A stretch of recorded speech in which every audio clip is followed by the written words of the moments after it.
10 ఏళ్ళు పాలించినటువంటి BRS party రాష్ట్రాన్ని భ్రష్టు పట్టించిన విషయం తెలంగాణ ప్రజలు మర్చిపోలేదు. తమ పాలనలో కాళేశ్వరం ఒక పెద్ద అవినీతి కుంపతో ఈరోజు బీఆర్ఎస్ పార్టీ నాయకులు ఆ అవినీతి డబ్బులతోటి ఈరోజు జిమ్మికులు డ్రామాలు ఆడుతున్నారు.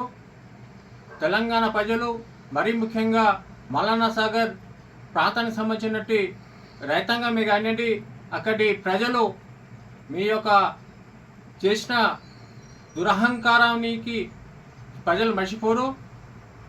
ఈరోజు తెలంగాణ ప్రజలను మభ్యపెట్టడానికి ఈరోజు తెలంగాణలో కాంగ్రెస్ పార్టీ ఇచ్చినటువంటి హామీలు అమలవుతున్న తరుణాన్ని చూసి ఈరోజు తెలంగాణ ప్రజలు కాంగ్రెస్ వైపు మొగ్గు చూపుతుంటే దాన్ని ఎవరో లేక నిన్న హరీష్ రావు తమ కొంతమంది ఎమ్మెల్యేలను ఎంట వేసుకొని ఈరోజు కాళేశ్వరం ప్రాజెక్టు సందర్శించడం జరిగింది.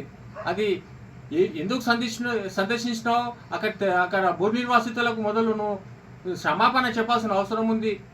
అక్కడి నిర్వాసితులకు నువ్వు కానీ ఆనాటి కలెక్టర్ ఈరోజు నీ వెంబడి ఉన్నటువంటి ఎమ్మెల్సీ వెంకటరామరెడ్డి చేసినటువంటి అరాచకాలు ఆ నిర్వాసితులు మర్చిపోలేదు. మొదలు వాళ్ళకు క్షమాపణ చెప్పాల్సిన అవసరం ఉంది. ఈరోజు తెలంగాణ ప్రజలు మీరు ఎన్ని డ్రామాలు ఆడినా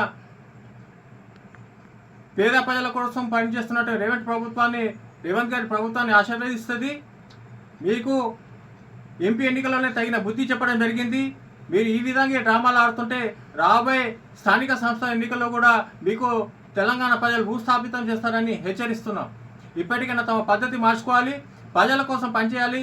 మిమ్మల్ని ఓడగొట్టినందుకు తెలంగాణ ప్రజలపై కక్ష సాధిస్తున్నట్టు వ్యవహరిస్తే కాంగ్రెస్ పార్టీ కార్యకర్తలు చూసి ఊరుకోరని హెచ్చరిస్తున్నాం.